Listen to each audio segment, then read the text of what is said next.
శంకరన్న sir sir sir మిద్దె cinema ఇది sir ఓట్ల తినిపి నువ్వే పార్టీ సార్ సార్ చూడండి సార్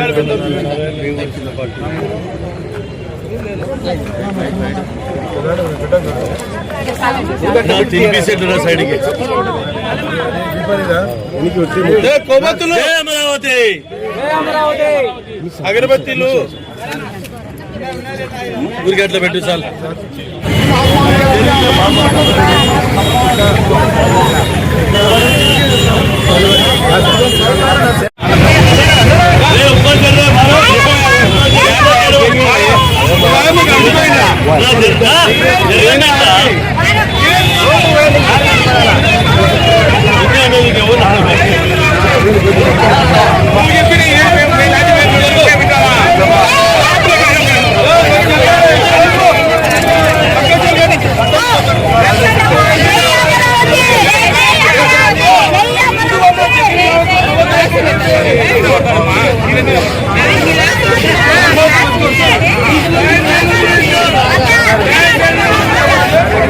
ప్రతిపక్ష నాయకుడైన జగన్మోహన్ రెడ్డి దాన్ని ఆమోదిస్తూనే ఆయన అధికారంలోకి వచ్చిన వెంటనే ఆయన అసమర్థతను కప్పిపుచ్చుకోవడం కొరకు మూడు రాజధానులు అని చెప్పి చెప్పుకుంటూ ఒకటి వైజాగ్, ఒకటి ఇక్కడ అమరావతి, ఇంకొకటి కర్నూలు అని చెప్పి చెప్తూ వచ్చాడు.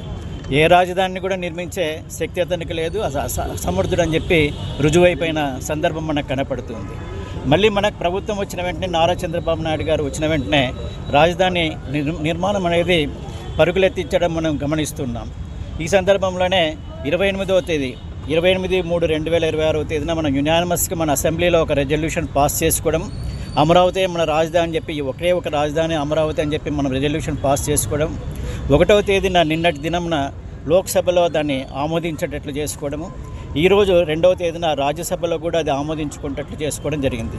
మనం గమనిస్తే చరిత్రలో ఇంకొకటి గమనించవలసిన విషయము, పార్లమెంట్లో 41 పార్టీలు ఉంటే దేశం మొత్తం మీద ఉండే రాజకీయ పార్టీలన్నీ కూడా పార్లమెంట్లో 41 పార్టీలు ఉంటే 40 పార్టీలు ఈ రెజల్యూషన్ సమర్థించాయి. ఒకే ఒక పార్టీ ఉత్సవం చేసుకున్నట్లుగా చేసుకోవడం జరిగింది. అంతేకాకుండా మొన్న మనకు చట్టబద్ధత చేసే రోజు మన గౌరవ మంత్రివర్యులు, మన రాష్ట్ర మంత్రులు ఎంతో శ్రమించి 3 రోజులు రాత్రింబవులు రాత్రి 12 గంటకు కూడా వాళ్ళు ఆ రకంగా ఏ రకంగా చేయాలి చట్టబద్ధత అనేది తెలియజేసుకుంటూ అన్ని చర్చించుకుంటూ అందరూ కలిసి కూడా మనకు రాజధానిని తీసుకొచ్చేదానికి, చట్టబద్ధత కల్పించేదానికి, కేంద్రానికి ఏ రకంగా పంపించాలి, చట్టం మనం ఏ రకంగా చేయాలని చెప్పి మన అన్న ఫరూక్ అన్న గారు వీళ్ళ నల్ల మంత్రులను మనం టీవీలలో కానీ చూడడం జరుగుతుంది. 1 గంట 2 గంటలు అయినా కానీ కూడా రాకుండా ఇక్కడికి అక్కడనే ఉండి అన్నీ చేసి ఈరోజు అన్న సంవత్సరంలో మనము అందరం కలిసి ఉన్నారు. వాళ్ళ అభిప్రాయాలు చెప్పారు. మన వాళ్ళు తెలుగువాడైనటువంటి వాడు మన వాళ్ళు వైకాపా వాళ్ళు అలా తెలుగు వాళ్ళే కదా, వాళ్ళు ఎందుకు వ్యతిరేకించినారు? ఇందాక రామచంద్రరావు గారు చెప్పినట్టు 41 పార్టీలు ఉంటే పార్లమెంట్లో 40 పార్టీలు సమర్థించినాయి, ఒక్క పార్టీ సమర్థించలేదు. అది ఆంధ్రప్రదేశ్ సంబంధించిన పార్టీ వైకాపా పార్టీ. 5 సంవత్సరాలు ఈ రాష్ట్రాన్ని, తెలుగు రాష్ట్రాన్ని ఏలిన పార్టీ. అమరావతి అనేది శాతవాహనుల కాలం నుంచి కూడా శాతవాహనులు అమరావతిని రూల్ చేశారు. అప్పటి రాజధాని అది. అది కాకుండా ముఖ్యమంత్రి గారు ఆ రోజు ముఖ్యమంత్రి గారికి మేము అడిగాం, సార్ కర్నూలు క్యాపిటల్ పెడితే బాగుంటుందని. కొన్ని రకాలుగా కర్నూలుకు మనం న్యాయ రాజధాని చేద్దాము, ఒక హైకోర్టు బెంచ్ని ఇక్కడ ఏర్పాటు చేద్దాము. ఎందుకంటే మొత్తం తెలంగాణకు బార్డర్లో ఉంది, అటుపక్క కర్ణాటక బార్డర్లో ఉంది. కాబట్టి సెంటర్లో అయితే అందరికీ అందుబాటులో ఉంటుంది. విజయనగరం, శ్రీకాకుళం నుంచి, ఇచ్చాపురం నుంచి రావాలంటే చాలా ఇబ్బందికరంగా ఉంటుంది, కనెక్టివిటీ తక్కువ ఉంది. కాబట్టి మనం అమరావతిలో ఏర్పాటు చేసుకుందాము. అమరావతి మన తెలుగు వాళ్ళ రాజధాని.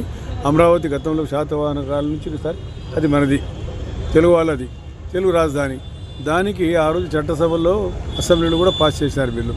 పాస్ చేసినప్పుడు జగన్మోహన్ రెడ్డి సమర్థించాడు. ఇంకా ఈ 36,000 ఎకరాలు ఎందుకంటే 50,000 ఎకరాలు కావాలా అని చెప్పినాడు. ఆయన ట్రంప్ మాట్లాడినట్టు గంట ఒక మాట మాట్లాడతాడు. మళ్ళీ ఆయన మంచోడు అనుకోవాలనో పిచ్చోడు అనుకోవాలో నాకైతే తెలుసు. కానీ మిథున్ రెడ్డి మాట్లాడాడు. ఏం మాట్లాడాడు నాకు అర్థమే కాదు. మిథున్ రెడ్డి ఇప్పుడు రేపు పరిశ్రమలు రావాలా, స్కూల్ రావాలా, కాలేజీలు రావాలా, డెవలప్మెంట్ కావాలా, డేటా సెంటర్ కావాలా, అమెజాన్ సెంటర్ అట్లాంటివన్నీ వస్తే స్థలం కావాలి కదా. దానికోసం ముఖ్యమంత్రి గారు దూరదృష్టితో, ఆయన విజన్ ఉంది కాబట్టి దూరదృష్టితో మనకు ఈరోజు రాజధాని ఇక్కడ ఏర్పాటు చేసుకోవాలని చెప్పాము. మనకు రాజధాని వచ్చినప్పుడు మనము 2000 రీఆర్గనైజేషన్ జరిగినాయి. ఇప్పుడు 2014లో మహిళలు తీసుకొని అమరావతి రావాలా, అమరావతి రాజధాని రావాలని చెప్పి రామకృష్ణ గారు కానీ సిపిఎం పార్టీ నుంచి మన ఆయన పేరు మర్చిపోయాను, మన గఫూర్ గారు కానీ